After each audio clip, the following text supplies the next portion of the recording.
I'm Tom from Pack Hacker, and in this video we're taking a detailed look at the rolling square inCharge 6 that I've been testing over the course of the last 2 weeks. Head over to packhacker.com for the full written review, link down in the description below, and let's dive in.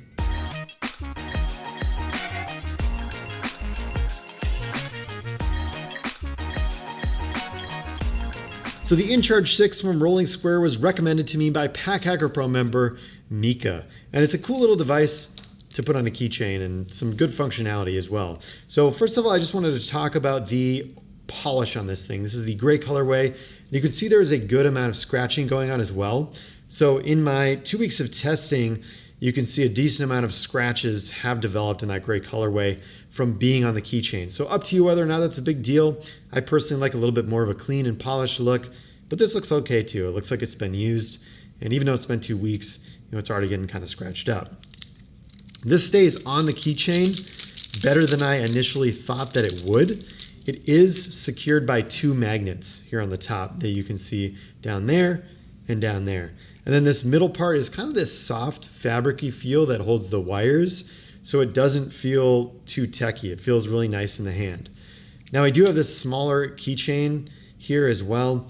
I can pull this out relatively easily, but it is a bit hard to get out, so I'm just gonna do that now and set my keys off to the side. It looks like my keychain is kind of grabbing the the little piece here. So let me see if I can get it out. There we go. Set the keys off to the side here.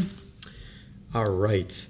And then there are a bunch of different configurations available in this thing. You can see that wire. There's some flexibility here. I'm not too worried about that getting kinked either.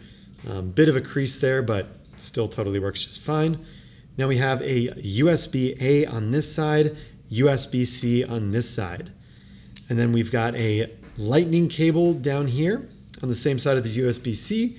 And then we have USB-C behind the USB-A. So any kind of combination you can get with one of these, you can totally go for. And yeah, there's a bunch of different combinations, which makes it a great little piece to just have on your keychain if you ever need to convert anything.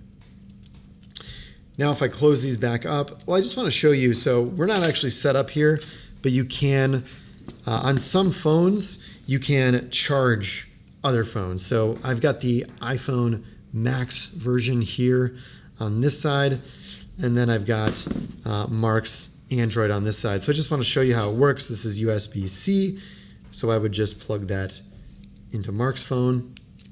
And I think some Samsung phones allow you to do this, but then I'll throw the lightning in my phone, and then theoretically they should be able to charge themselves. There's still a decent amount of flexibility in these things. There's kind of a kickstand that's formed by these plugs at the bottom here as well, and they just kind of hang out.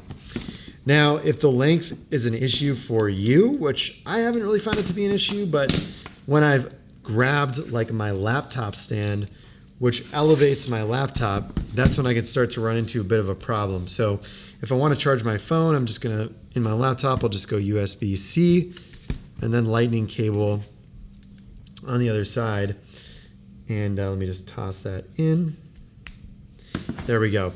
So it's kind of fine sitting on the table. You can see that it's a little bit weird if you just kind of, I don't know, it kind of sticks up. You got that kind of kickstand thing going on. So I guess if you wanted to, you could flip it over. So I'll just do that now. Throw the lightning in there, bend this back the other way. But then you just kind of got cables sticking up kind of willy-nilly. But yeah, that goes right in, and then that'll charge the phone once that's in as well. So there we go. And then yeah, I think it's totally fine, but if you get this up on a laptop stand, you're gonna run into that weird kind of cable length thing, and your phone's just kind of gonna be hanging out the side there. So they do offer a larger version, which has a much longer cable as well, but I think at that point, it's like, why don't you just get, a cable with like a dongle converter like on the edge of it, like some of the ones from Anchor or Nomad that you can find on our site. So I think that bigger one just defeats the purpose, but this is a really nice converter in a small package. And I do believe they have a Kickstarter, or they're coming out with a Kickstarter soon for a new version of this. So maybe hold off on buying this one until you learn more about that Kickstarter. I'm not exactly sure when it's going to go live, but just wanted to note that here so that you get the newest, latest, and greatest, because tech moves so fast. So head over to packhacker.com for the full written review. Link down in the description below. We'll put the best buying options over there too that help support our channel at no additional cost to you. And we will see you in the next video.